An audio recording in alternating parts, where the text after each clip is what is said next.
Hello students, this is your social science class video. In this particular video, I am going to explain chapter number 2 of history, New Kings and Kingdom. इस chapter में हम लोग राजा और उनके राज्य के बारे में पढ़ेंगे। देखिए, many new dynasties emerged after the 7th century. Many new dynasties, बहुत सारी आपकी नई डायनेस्टीज जो है वो इमर्ज हुई, उभर कर आई 7th सेंचुरी में। Map 1 shows the major ruling dynasties in different parts of the subcontinent between 7th and 12th centuries.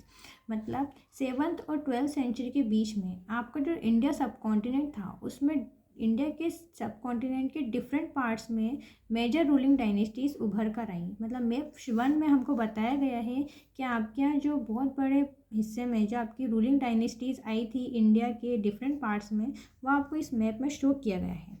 इसमें से आप लोगों की जो मेन बताई है वो तीन थी। एक तो गुर्जर प्रतिहार, पालास और एक थे राष्ट्रकूटास। ये तीन आपकी मेजर डायनेस्टीज थी जो सामने आई थी। इसके बाद और भी हैं जो इस मैप में आपकी मेंशन की हुई है। Our next heading is the emergence of new dynasties. इसका मतलब आपको ये बताया गया है कि जो आपकी नई डायनेस्टीज़ उभर कर आई थी, जो निकली थी, जो पता चली थी कि आपकी नई नई डायनेस्टीज़ बनी हैं, उसके बारे में आपको इसमें बताया गया है। By the 7th century, there were big landlords or warrior chief in different regions of the subcontinent. इसमें बताया है कि 7th सेंचुरी के आते आते आपके जो बिग लैंडलॉर्ड्स थे, जो ज़मींदार थे, और जो वॉरियर चीफ थे, मीन्स जो आपके योद्धा थे, उनके जो प्रमुख थे, in different regions of the subcontinent, मतलब आपके सब कॉन्टिनेंट के डिफरेंट रीजन में वो लोग शासन कर चुके थे, वो आ चुके थे 7th सेंचुरी तक।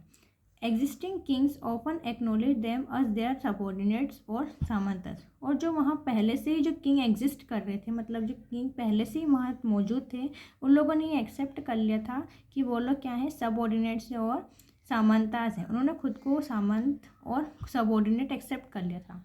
दे were expected to bring gift for their kings और ओवरलॉर्ड्स।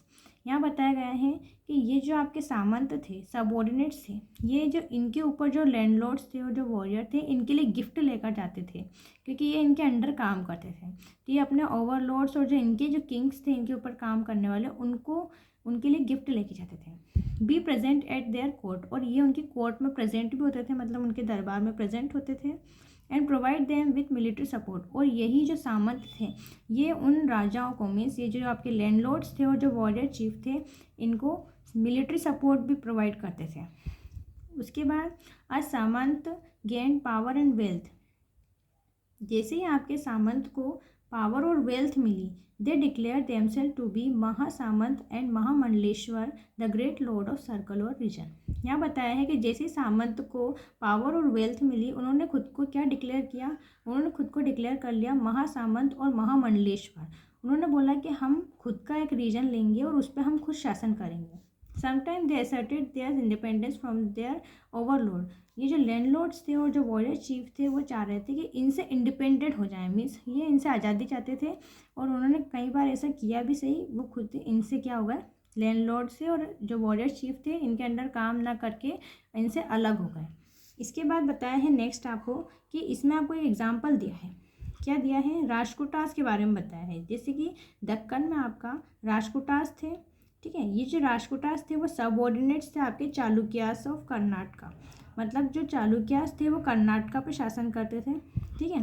तो जो चालुक्यास थे वो वहाँ पर सबऑर्डिनेट कौन थे, उनके राष्ट्रकूटास थे। तो राष्ट्रकूटास जो थे वो सबऑर्डिनेट थे आपके चालुक्यास के, और वो चालुक्यास कहाँ के थे, कर्नाटका के थे।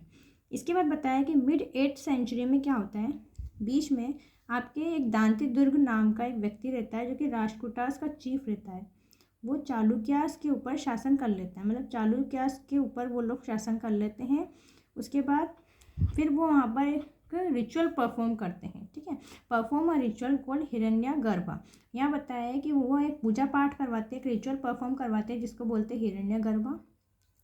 इसके बाद क्या होता है, इस रिचुअल को इसलिए परफॉर्म करवाया जाता था, पहली बात तो ये रिचुअल जो परफॉर्म करवाते मतलब ये जो पूजा होती थी ये ब्राह्मण की मदद से करवाई जाती थी। उसके बाद ऐसा बोलते थे, वो ऐसा सोचते थे कि जो वापस से जन्म होगा वो जन्म हम लोग किस रूप में लेंगे, एक क्षत्रिय के रूप में लेंगे।